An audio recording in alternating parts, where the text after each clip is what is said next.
जय हिंद दोस्तों, सैनिक समाचार में आपका हार्दिक स्वागत है। आज की प्रमुख खबरें, पेंशन होगी क्रेडिट, जल्दी आएगा मैसेज एरियर के साथ। दूसरी बात करूंगा, पेंशन विभाग ने जारी किया स्पष्टीकरण, 1 तारीख से मिलेगा फायदा।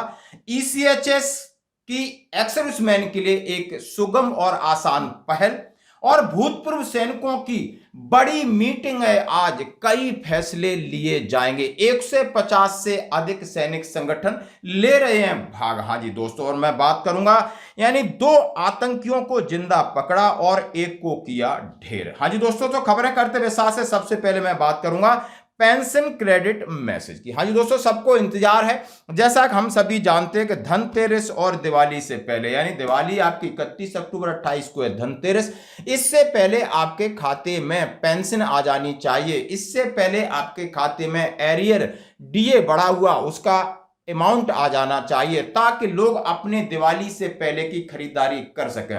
जैसा कि कई राज्य सरकारों ने इसके लिए अपने वित्त मंत्रालय को निर्देश जारी कर दिए। दिवाली का त्योहार भारतवर्ष में पूरे हर्ष और उल्लास से मनाया जाता है। सभी धर्म के लोग मनाते हैं और यहाँ पर लोग साफ सफाई और खर्चा करते हैं। और ये दिवाली इस बार पड़ी है 31 अक्टूबर। 31 अक्टूबर तक लोगों के पास जो पेंशनर पेंशन से गुजारा कर रहे हैं या तनख्वाह से गुजारा कर रहे हैं, उनके पास लगभग उनका खर्चा खत्म। 20 तारीख के बाद उनके पास उतना अमाउंट नहीं रहता है। तो सरकार ने ये मामला संज्ञान में लिया है कि दिवाली और धनतेरस से पहले आपके खाते में पे पेंशन होगी क्रेडिट। हालांकि राज्य सरकारों ने यह निर्णय की घोषणा कर चुकी है, लेकिन केंद्रीय कर्मचारियों के लिए भी ऐसा ही निर्णय है। और यह मैसेज जो पीसीडीए से आपके पास आने वाला है जल्दी, हो सकता है कल और परसों तक मैसेज आएगा और लगभग 27 और 28 को ऐसा बात चल रही है, सुना जा रहा है, लेकिन सरकारी आदेश इस तरीके का नहीं है। तो दोस्तों, ये थी इसके ऊपर खबर। अब मैं बात करूंगा, हाँ जी दोस्तों, भूतपूर्व सैनिकों की बड़ी मीटिंग है, आगे की रणनीति करेंगे तैयार। हाँ जी दोस्तों, 150 सैनिक संगठन जो पूरा इकट्ठे हो रहे हैं और हो रहे हैं किसका banner, FBA, federation of veteran association. उन्होंने घोषणा की थी, सबसे पहले तो उनका रजिस्ट्रेशन हुआ है पूरे भारत में कि वो एक प्रमाणिक सैनिक संगठन है। और इसकी मान्यता के बाद उनकी एक वर्चुअल मीटिंग थी, उन्होंने सजेशन मांगे थे। आज उनकी फिजिकल मीटिंग है दिल्ली के अंदर, और वहां पर बात होगी आपकी पेंशन विसंगतियों की, बात होगी आपको हेल्थ इश्यू को लेकर यानी ईसीएचएस की, बात होगी सीएसडी कैंटीन और तमाम डीजीआर रिसेटलमेंट के ऊपर, और बात होगी पुलिस प्रशासन द्वारा प्रताड़ित किए जा रहे सैनिकों के ऊपर। और ये देर आए दुरुस्त आए, बड़ा गंभीरता से एक एक कदम आगे बढ़ रहा है ये एफबीए। क्यों बढ़ रहा है? क्योंकि पूर्व बार आपने देखा होगा कि पिछले साल इनका अनुभव बहुत खराब रहा है। ये लोग काफी अंदर डिस्प्यूट हुए, काफी एक दूसरे से वल्गैरिटी हुई, लेकिन उसका खंडन करते हुए उन्होंने पुरानी चीजों से सबक लिया है। पूरे देश के सभी सैनिकों को आह्वान किया है।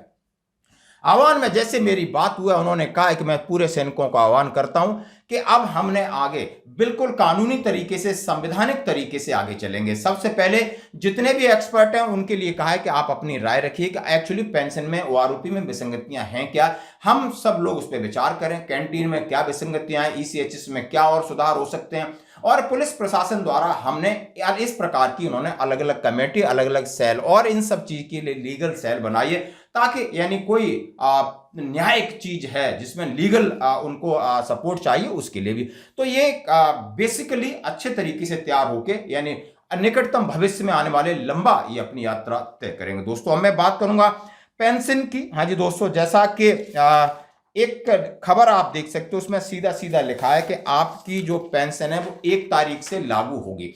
यदि आपकी उम्र 15 तारीख को पूरी हो रही है, 20 तारीख को पूरी हो रही है, 25 तारीख को पूरी हो रही है, 30 तारीख को पूरी, लेकिन पिछली 1 तारीख से आपकी बढ़ोतरी, जो पेंशन के बढ़ोतरी संशोधन वो है। तो आज की खबर में ये भी आप देख सकते हो, मैं आपके सामने ला रहा हूं। इसका लेटर भी मैंने आपके साथ शेयर किया था कि लोक शिकायत एवं पेंशन मंत्रालय, पेंशन और पेंशनभोगी कल्याण विभाग, केंद्रीय सिविल सेवा पेंशन नियम 2021 के अंतर्गत आने वाले सेवानिवृत्त केंद्रीय सरकारी सिविल कर्मचारियों को अतिरिक्त पेंशन प्रदान करने की शर्तें संबंधी।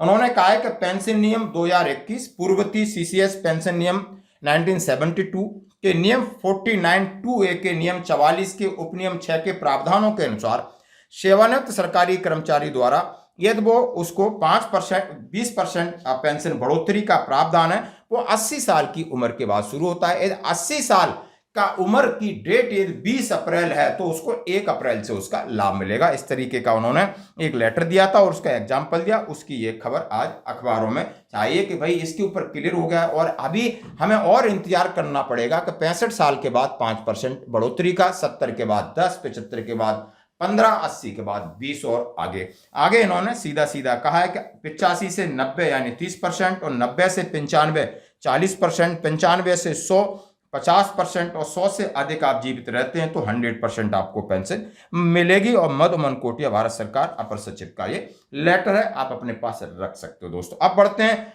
ईसीएचएस का एक इंपॉर्टेंट लेटर है। हाँ जी दोस्तों, क्लैरिफिकेशन और revise guideline for referral process in ECHS, यानी ईसीएचएस सेंट्रल हेडक्वार्टर दिल्ली का लेटर निकला है, लेकिन इसके बाद बहुत सारी चीजें लोग डिनाई कर रहे हैं। तो उन्होंने फिर एक संशोधन दिया है, क्लैरिफिकेशन दिया है कि with regard to para 2 investigation and treatment procedure advise by specialist of empanel hospital after referral by ECHS. यदि आप ईसीएचएस का रेफरल हो जाता है तो आप इनपेनल हॉस्पिटल में स्पेशलिस्ट से इलाज कराने के लिए उन्होंने जो पैरामीटर्स तय किए हैं, चाहे आप सीटी स्कैन कराते हो, एमआरआई कराते हो, पेट स्कैन कराते हो, other investigation costing over RS 3000, these tests have to prescribed by the super specialist of the imperial hospital, which have to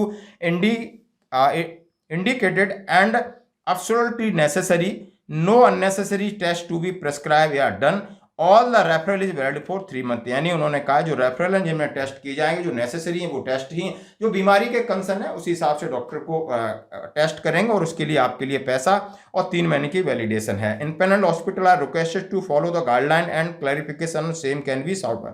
और उन्होंने इनपेनल हॉस्पिटल से ये प्रार्थना करी है कि सरकारी पैसे को अनावश्यक तरीके से टेस्ट न करें, अनावश्यक उनको जो उनके लिए चीजें हैं वो करें, ये डायरेक्शन है, क्योंकि इसके ऊपर अब उनको अपने बजट का भी ख्याल रखना है दोस्तों।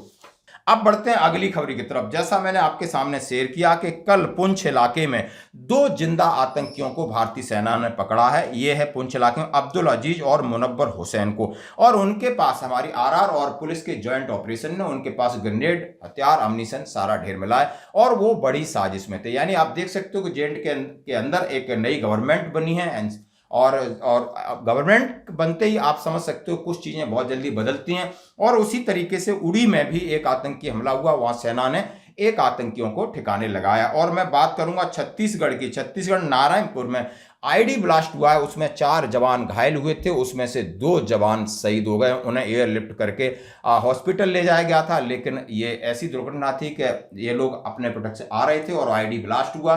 उसमें कई लोग हताहत हुए, लेकिन 4 जवान ज्यादा सीरियस थे, उनमें 2 जवान शहीद हुए। तो दोस्तों आज की खबरों में इतना ही, बने रही हमारे साथ, धन्यवाद।